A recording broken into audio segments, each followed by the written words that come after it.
Oke, rekan-rekan dropshipper, kira-kira kalian sudah pada paham kan? Jenis-jenis jerawat yang biasanya dikeluhkan customer kita, ternyata ada banyak sekali ya. Karena dari tadi kita membahas seputaran jerawat, ya ada yang parah dan ada juga yang tidak begitu parah. Saya jadi penasaran nih Kak Tata, mungkin rekan-rekan dropshipper juga penasaran juga ya. Kenapa sih jerawat itu bisa muncul di permukaan kulit kita? Yang bikin kita itu jadi gemes banget karena sangat mengganggu sekali loh dan juga membuat wajah kita ini breakout juga. Nah, kenapa nih Kak Tata? Si doi ini kok sering sekali muncul tanpa kita harapkan? Nah, jadi memang jerawat ini merupakan salah satu permasalahan yang sangat sulit sekali kita atasi. Biasanya sudah diobati, masih bisa timbul lagi dan lagi dan lagi. Nah, karena jerawat ini dipengaruhi timbulnya oleh berbagai macam hal. Nah, faktor-faktor apa saja yang mempengaruhi timbulnya jerawat? Ada dua faktor, yaitu faktor yang berasal dari dalam diri kita sendiri ataupun internal, dan juga faktor eksternal atau yang berasal dari luar. Nah, kita akan bahas satu persatu. Yang pertama adalah faktor internal. Nah, faktor internal yang pertama adalah genetik dan juga keturunan, di mana kalau kita memiliki riwayat keluarga yang mengalami permasalahan jerawat, nah ini besar kemungkinan kita juga akan mengalami permasalahan jerawat. Lalu faktor yang kedua adalah stres. Nah, kenapa stres? Nah, stres yang berlebihan ini bisa memicu ketidakseimbangan hormon yang ada di tubuh kita. Nah, ketidakseimbangan hormon ini menyebabkan kelenjar minyak akan memproduksi minyak secara berlebih yang bisa menyebabkan pori-pori kulit menjadi tersumbat. Dan faktor yang ketiga adalah permasalahan hormon. Hormon ini sendiri terjadi ketidakseimbangan, misalnya kita sedang pubertas atau menstruasi, hamil, mengkonsumsi pil KB, ataupun permasalahan keringat yang berlebih. Bentar nih Kak Tata, kalau dari hormon nih ya, yang faktor internal, apakah karena kelenjar minyak yang berlebih itu juga salah satu penyebab timbulnya jerawat? Nah, kalau misalkan iya, kalau ada permasalahan dari customer kita yang seperti ini nih Kak Tata. Di area dagu, hidung, dan juga dahi, ini terdapat jerawat atau bidik-bidik jerawat. Tapi anehnya di bagian pipi kanan dan juga kiri ini tidak ada jerawat sama sekali. Nah, ini apakah faktor dari hormon ini tadi atau tidak?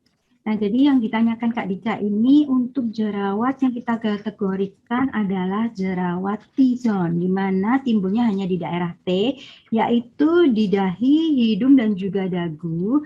Nah, biasanya jerawat T-zone ini karakteristik yang muncul adalah tipe jerawatnya blackhead dan juga whitehead.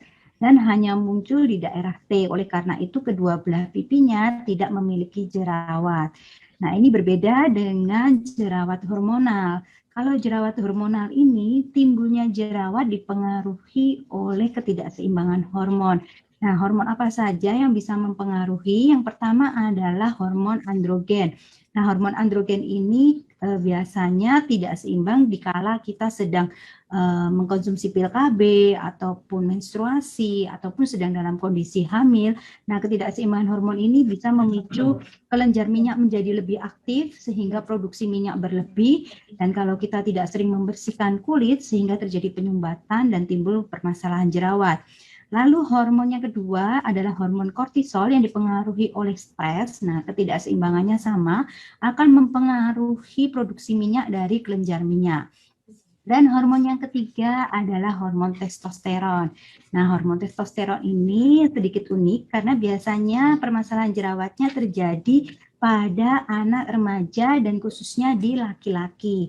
Nah, perubahan hormon testosteron ini biasanya mengakibatkan permasalahan jerawat yang kita kenal dengan istilah jerawat fulminan. Nah, jerawat fulminan sendiri ini merupakan salah satu tipe jerawat batu yang langka yang kita jumpai, di mana timbulnya ini tidak hanya keluar jerawat, tapi disertai dengan demam, nyeri sendi, dan juga nyeri otot. Nah, rekan-rekan dropshipper, kalau menjumpai ini ada customer, terutama anak remaja lelaki yang mengalami permasalahan jerawat fulminan, ini tidak bisa kita tangani sendiri, tapi harus kita konsultasikan ke dokter ya. Oh, ada juga ya Kak, jerawat yang dialami oleh remaja laki-laki dan juga termasuk jerawat yang parah loh rekan-rekan. Gimana nih rekan-rekan dropshipper? Kalian pernah nggak ngalamin masalah untuk jerawat yang langka ini? Nah, jangan lupa untuk sharing dengan tulis di kolom chat ya. Lalu untuk selanjutnya nih Kak Tata, selain dari faktor yang internal yaitu genetik atau keturunan, stres dan juga hormon, ada lagi nggak yang mungkin kita lakukan secara sadar atau tidak? Nah, faktor yang berikutnya adalah faktor yang eksternal. Nah, faktor eksternal ini yang bisa kita kendalikan ya rekan-rekan dropshipper. Yang pertama adalah dari pola makan. Untuk mencegah masalah jerawat, kita harus memperhatikan pola makan. Di mana pola makan yang tidak sehat, makan makanan berlemak, gorengan, lalu makan makanan yang pedas, dan juga makan makanan yang sangat manis dengan kandungan gula yang sangat tinggi, ini bisa memicu timbulnya masalah jerawat. Lalu pemakaian kosmetik yang kurang tepat, penggunaan obat-obatan misalnya pil KB ini bisa mempengaruhi juga timbulnya masalah jerawat. Lalu yang paling harus kita hindari adalah menggaruk, memencet, dan sering menyentuh area wajah, apalagi kalau kita tidak yakin tangan kita bersih. Nah, tangan yang kotor ini bisa menimbulkan infeksi di kulit sehingga menimbulkan masalah jerawat. Lalu faktor terakhir yang sangat penting sekali kita perhatikan adalah faktor kebersihan diri sendiri. Nah, higien sendiri ini sangat penting, di mana kita harus rutin membersihkan wajah, mandi, menjaga kebersihan rambut, sarung bantal. Bahkan kalau sekarang ini yang paling penting kita jaga juga adalah kebersihan dari masker proteksi yang selalu kita gunakan.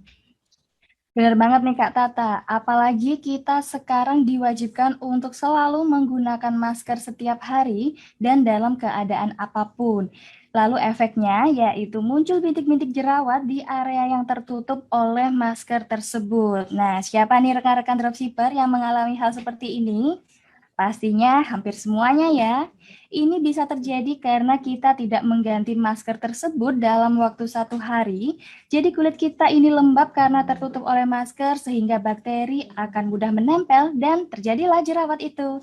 Dan untuk jerawat yang seperti ini termasuk di jenis jerawat yang apa nih Kak? Nah, jadi kalau yang ditanyakan Kak Dica ini kan dropshipper, jerawat karena penggunaan masker ini termasuk dalam jenis jerawat mekanika, di mana adanya panas dan juga gesekan akibat masker di kulit ini bisa menyebabkan iritasi pada kulit, terutama kulit yang tertutup oleh masker.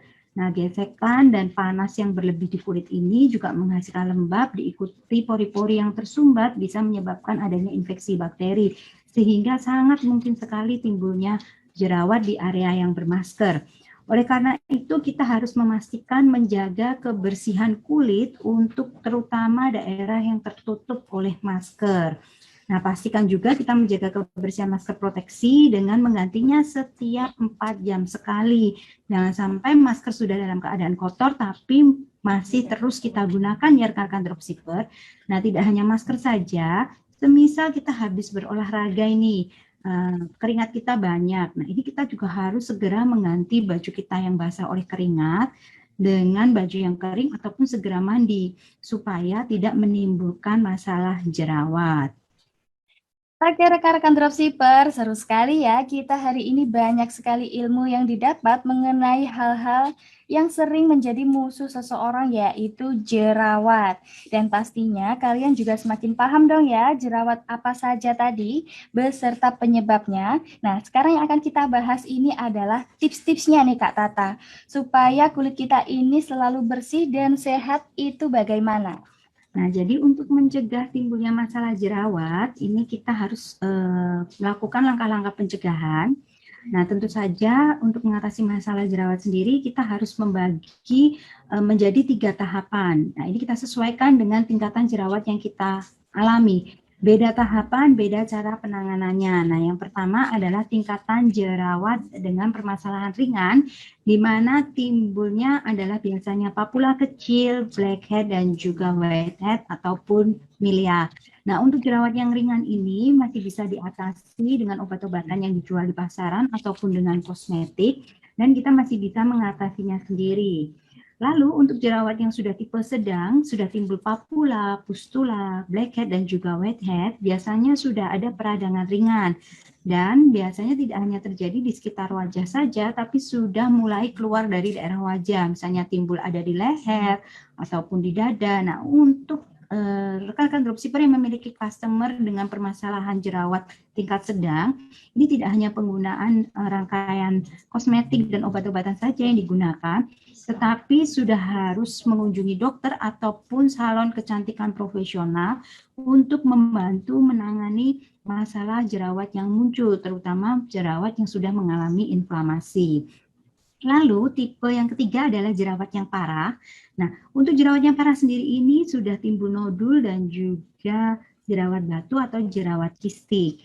Oleh karena itu, karena ini tingkatannya sudah parah dan inflamasi dan infeksinya pun sudah berat, ini tidak bisa kita tangani sendiri, jadi harus dikonsultasikan ke dokter.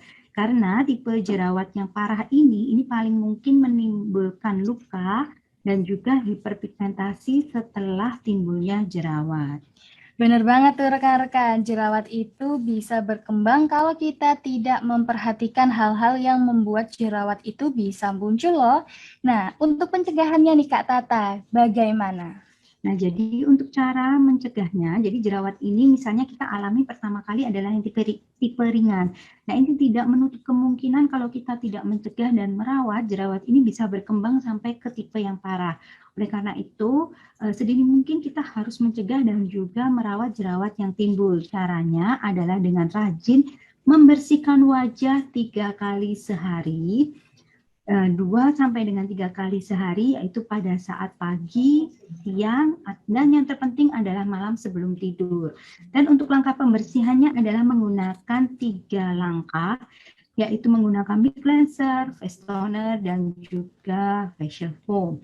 Lalu pastikan rekan-rekan menyarankan customer-nya untuk selalu menjaga kebersihan tubuh dan juga rambut dengan mandi, lalu mengurangi stres secara berlebihan, jaga pola makan yang sehat dan juga seimbang, konsumsi air putih secukupnya untuk menjaga supaya kulit kita tetap terjaga ya kadar airnya, dan hindari memakai produk-produk yang bisa mengiritasi kulit, terutama produk-produk yang tidak bersertifikat BPOM. Nah, karena iritasi ini bisa mempengaruhi masalah jerawat juga ya. Lalu pastikan kita menghindari paparan sinar matahari secara langsung, dan gunakan tabir surya ketika kita berada di luar ruangan.